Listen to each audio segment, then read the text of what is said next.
Vasan TV ரசிகர்களுக்கு வணக்கம். இன்னைக்கும் நம்மளுடைய தெரிந்து கொள்வோம் நிகழ்ச்சியில தெரியாத பல விஷயங்கள தான் தெரிஞ்சுக்க போறோம். அதாவது உலகத்திலேயே ரொம்ப கஷ்டமான ஸ்போர்ட் என்னன்னு கேட்டா, ஒவ்வொருத்தங்க ஒவ்வொன்னு சொல்லியிருப்பீங்க. மேபி அத நீங்க எக்ஸ்பீரியன்ஸ் பண்ணியிருந்தீங்கன்னா, எனக்கு ஓடுறது தாங்க ரொம்ப கஷ்டமானது. லாங் ஜம்ப் தாங்க கஷ்டமானது. இப்படி ஒவ்வொருத்தங்க ஒவ்வொரு ஸ்போர்ட்ட சொல்வீங்க. ஆனா இருக்கிறதுலயே எக்ஸ்ட்ரீம் லெவலான ஒரு ஸ்போர்ட் என்ன தெரியுமா? அதுக்கு பேரே எக்ஸ்ட்ரீம் அயர்னிங் அப்படின்னு சொல்றாங்க. ஏன் இந்த ஸ்போர்ட்ல என்ன நடக்கும் அப்படின்னு கேட்டா, சர்ஃப் பண்றீங்களோ, இல்ல மேல இருந்து அந்தரத்துல பாராசூட்ட போட்டு குதிக்கிறீங்களோ, என்ன பண்ணாலும் நீங்க அயர்ன் பண்ணணும். அதான் எக்ஸ்ட்ரீம் அயர்னிங் அப்படின்னு பேரு. இது ஒரு எக்ஸ்ட்ரீமான ஸ்போர்ட்ன்னு வச்சுக்கோங்க. ஒருத்தர் சர்ஃப் பண்ணிட்டே இருக்காருன்னு வச்சுக்கோங்க. கூடவே பக்கத்துல அவர் அயர்ன் பண்ணிட்டும் போணும். யாரு சீக்கிரமா கம்ப்ளீட்டா பெர்ஃபெக்ட்டா அயர்ன் பண்றாங்க அப்படின்றது தான் இந்த ஸ்போர்ட். இதே தான் அந்த இடத்துல பறக்கும்போதும். ஆனா அங்க நம்ம ஒரு அடிஷனல் பெர்சன வச்சுக்கலாம் ஹெல்ப் பண்றதுக்கு.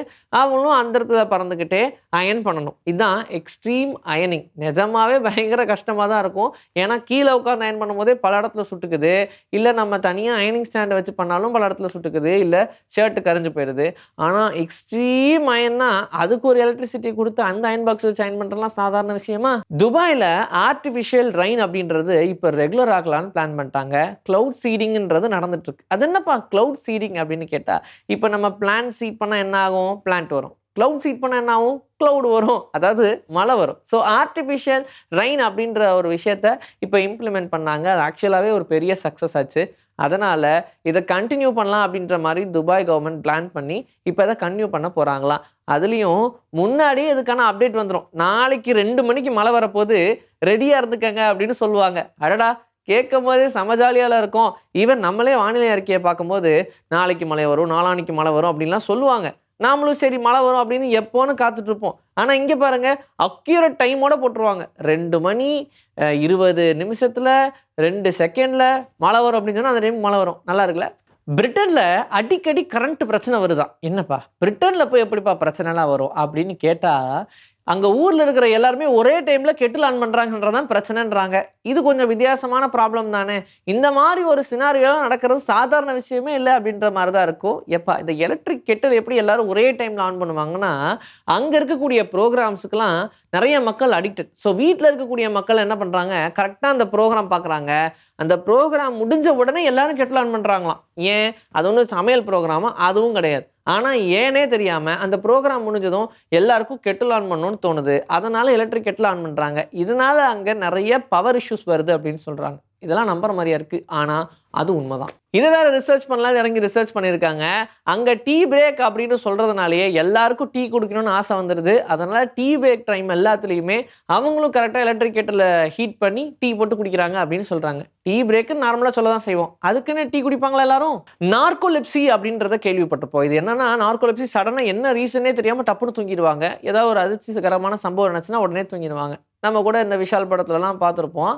ஆனா கார்கோலெப்சி அப்படின்ற ஒரு ப்ராப்ளம் இருக்கு. இது என்ன புது ப்ராப்ளம்? நல்ல வேளை எனக்கு இல்ல அப்படின்லாம் யோசிக்காதீங்க. இது எல்லாருக்கும் இருக்கும். கார்கோலெப்சின்னா என்ன தெரியுமா? நம்ம காருக்குள்ள ஏறுறோம் பார்த்தீங்களா? உடனே நமக்கு கொஞ்ச நேரத்திலேயே தூக்கம் வந்துரும். அது எல்லாருக்குமே நடக்கிற ஒரு காமனான விஷயம் தானே! சரி, டிரைவர் சீட்ட தவிர மீதி எல்லாரும் தூங்குனா ஓகே. டிரைவரே தூங்குனா அப்ப என்ன ஆகும்? கார்கோலெப்சி அப்படின்னு பேர கேட்டதும், இது ரொம்ப டேஞ்சரஸான மெடிக்கல் டிஸார்டர் போல அப்படிலாம் நினைச்சிடக்கூடாது. கார்கோலெப்சி அப்படின்னு பேர் தான் கொஞ்சம் டெரரா இருக்கும். ஆனா, இது மேபி டேஞ்சரா மாறதுக்கு சான்சஸ் இருக்கு. மைக்ரோ ஸ்லீப் குடுக்கும் அப்படின்னு சொல்றாங்க. நீங்க அப்படியே ஓட்டிட்டே இருப்பீங்க. சடனா தூங்குற மாரி டப்ன்னு எந்திரிப்பீங்க இல்லையா? அப்படி எந்திரிச்சிட்டீங்கன்னா ஓகே. இல்ல அந்த ஃபிராக்ஷன் ஆஃப் செகண்ட்ல என்ன வேணாலும் நடக்கலாம். அதுதான் கார்கோலெப்சி அப்படின்னு சொல்றாங்க. இதனால நெறைய ஆக்சிடென்ட்ஸும் நடந்திருக்கு. இது முழுக்க முழுக்க கார் ரொம்ப குளோஸ்ட் ஏரியால உள்ள நம்ம ஏசி போட்டு கூடவே நம்ம ரொம்ப கம்ஃபர்டபுளா ஃபீல் பண்றதுனால இது நடக்குது அப்படின்னு சொல்றாங்க. அந்த காலத்திலயும் கார்கோலெப்சி இருந்திருக்கு. அது ஏன் தெரியுமா? ஒரு வேகத்துல அடிச்சுட்டு போறோம்னு அம்பாசிடர், பத்மினி மாதிரியான, காண்டஸா மாதிரியான காரெல்லாம் அப்படியே கண்ணாடி திறந்துட்டு போம்போது, கண்ல இருக்கக்கூடிய அந்த காத்து ஃபில் ஆகி கண் எல்லாமே ட்ரை ஆயிரும். அந்த டைம்லயும் தூக்கம் வரும் அப்படின்னு சொல்றாங்க. பட் அது ரொம்ப ரேர் கேஸ் தான். பட் இது இப்ப நடக்கிறது எல்லாருக்குமே காமனா நடக்கக்கூடிய ஒரு ப்ராப்ளம். அதனால நம்ம ரொம்ப அலர்ட்டா இருக்கணும்.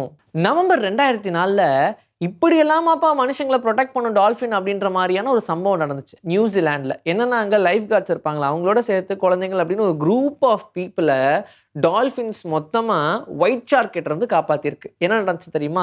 ஒயிட் ஷார்க்கு அந்த குரூப் ஆஃப் பீப்பிள சாப்பிட்டு எப்படியாவது தன்னுடைய பசிய தீர்த்துக்கலாம் அப்படின்னு வேகமா வரும்போது, இங்க இருக்கக்கூடிய டால்ஃபின்ஸ்லாம் ஒரு 10 டால்ஃபின்ஸ்லாம் சேர்ந்து அப்படியே அவங்கள சுத்தி ரவுண்டு போட்டுக்கிட்டே இருந்திருக்கு.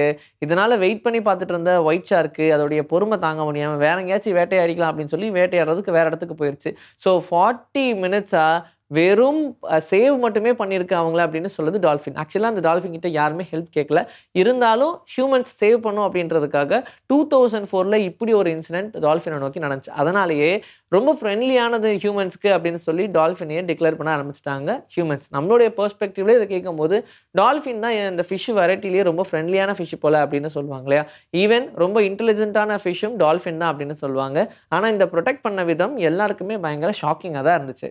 மங்கி வெரைட்டிலேயே ரொம்ப கியூட்டான ஒரு மங்கி இருக்கு. அதான் ஸ்னூஸ்டு நோஸ்டு மங்கி அப்படின்னு சொல்லுவாங்க. ஆக்சுவலா இயற்கையா அந்த குரங்க படைக்கும்போதே மூக்கே இல்லாம படைச்சிருச்சு போல. ஏன்னா மூக்குல 2 ஹோல் மட்டும் தான் இருக்கும். அதுக்கான எந்த பிசிக்கல் ஸ்ட்ரக்சரும் இருக்காது. இதனால மழை பெஞ்சா அந்த குரங்கு தும்பிக்கிட்டு மட்டும் தான் இருக்கும். வேற எதுவுமே அதால பண்ண முடியாது. அப்படி ஒரு வேலைய அதுக்கு குடுத்துட்டாங்கன்னு நெனைக்கிறேன். அதனால எப்பவுமே மழை பெஞ்சா ஆட்டோமேட்டிக்கா டைரக்ட்டா தண்ணி உள்ள ஃப்ளோ ஆக ஆரம்பிச்சுரும். அது மழையில நனையாம இருக்கிற வரைக்கும் சேஃப்.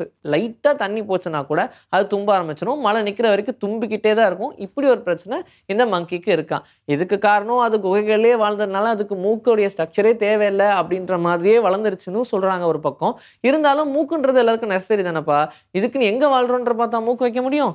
இன்னைக்கு நம்மளுடைய தெரிந்து கொள்வோம் நிகழ்ச்சியில தெரியாத பல விஷயங்கள் தெரிஞ்சுக்கிட்டோம். இதே மாதிரி சூப்பரான கன்டென்ட்டோட உங்கள நான் வந்து சந்திக்கிறேன். Until then, this is bye from Vijay Sri. Take care.